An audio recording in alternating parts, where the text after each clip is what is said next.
What's up, guys? Welcome back to the channel. Here we are with another reaction. In this, we have Australian independence from colony to country. Let's see how Australia gained their independence. Before we dive in, if you guys happen to enjoy, please don't forget to subscribe. Give the video a thumbs up. From colony to country. Let's see how it happened. Australian independence was not an instantaneous event. Like the other dominions of the British Empire, it was a gradual affair. When he's To moving explore out, this topic, son. we have to consider how modern He's never Australia moving came out, to Dad. be. So without further ado, let's crack on. Following the Dutch acknowledgement of the continent in 1606, the British soon after charted their way around the Southern Pacific, eventually culminating in James Cook's recommendation for settlement in the 1770s. This opportunity was seized by the British government who, having been kicked out of North America during the American Revolution, were looking for somewhere new to send convicts. Yes, this was the time when stealing a piece of bread could get you shipped off 9,000 miles to a semi-desert. They're stealing a piece of bread? A piece of bread got you shipped off to Australia? A piece of bread? That's crazy. Nowadays, you need 2 degrees and a PhD to get into Australia. Anyways, I digress. After establishing the colony of New South Wales in 1788, the British government began gradual colonisation of Australia's exterior, a process facilitated by Southeast Australia's rich potential for agriculturalisation. As colonial settlement accelerated, newer colonies were created, and the first non-convict colony of South Australia was established in 1834. Other colonies soon followed. Many were granted responsible government in the 1850s, and they would go on to form the modern-day Australian states.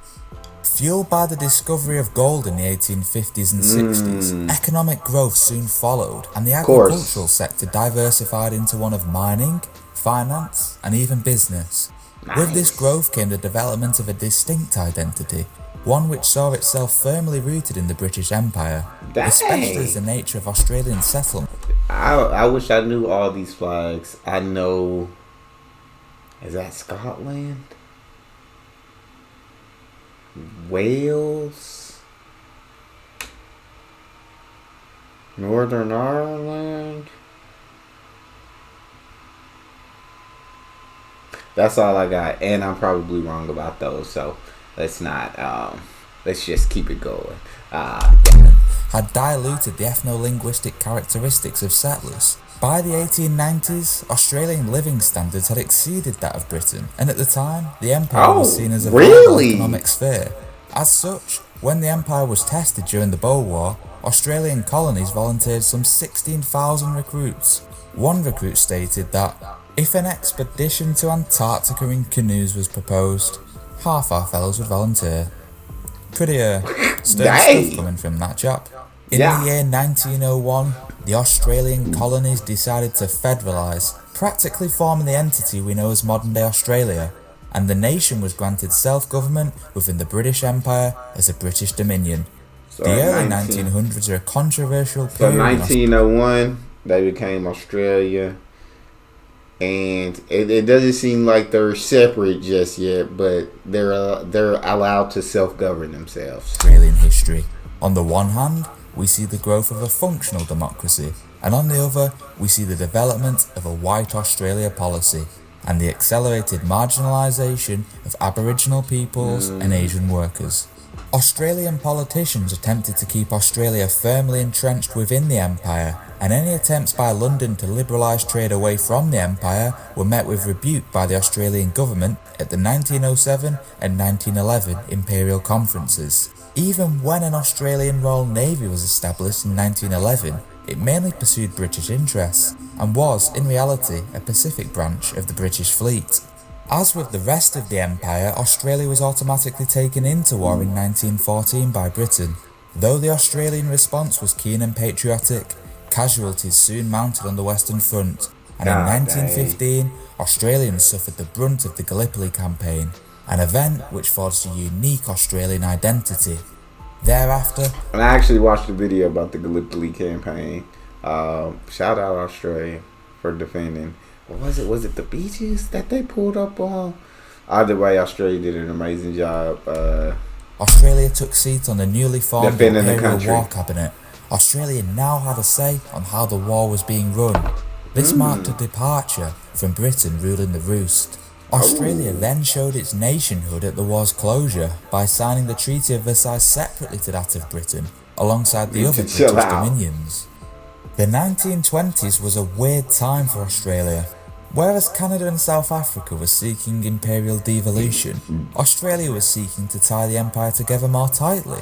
Really? In the 1926 Balfour Declaration, the Australian PM was in complete disagreement with the notion that Australia should be seen to be equal to that of Britain, believing that it challenged the very nature of empire. Australia was even more despondent to the passage of the Statute of Westminster in 1931, a statute which practically gave Australia full independence. It's necessary to understand that Australia was fully geared towards the notion of empire, both economically and culturally, and therefore differed from Canada and South Africa, which were bicultural societies and had begun to pursue their own economic endeavours. Yet, as we will soon see, Australia's links with Britain were not impervious. So Australia wanted to be more tight in the British Empire. They wanted to be more in the British Empire than independent. But they actually gained their independence. World War II, Singapore was seen as the empire's fortress of the East, and with its collapse in the February of 1942, the then Australian Prime Minister, John Curtin, withdrew Australian troops back from the Middle East towards Australia in anticipation for Japanese invasion. He even publicly declared that Australia was looking to the United States for support, a statement which saw Australia stepping out of the imperial fold. This event pitted Australian interests against British interests, and Australian interests had won. Australia was now beginning to see the world outside of the British Empire, and in doing so, it was looking for a place in this new world. After the war, although Australia was independent as a result of ratifying the Treaty of Westminster in 1942, it would give military aid to Britain during decolonisation, throughout the Malayan Emergency and the Borneo Crisis. And, as the Suez Canal was the lifeline for British trade with Australia, it would even support Britain during the embarrassing 1956 Suez Canal crisis. However, with the UK's loss of the Suez Canal, and with the end of empire in sight, Australia began to look elsewhere for trade. Australia was almost forced by circumstance to become distinct from Britain, an anomaly when compared to the other nations of the European empires. Well folks, that's just about it for me. If you enjoyed this video, then I feel like that was definitely a great video to learn more about Australia and how they gained their independence and went from colony to country. Y'all let me know what y'all think, if y'all learned anything new, or if you already knew this information. That's all we have. If you enjoyed, don't forget to subscribe, give the video a thumbs up, and check out the next one. I'll see y'all next time.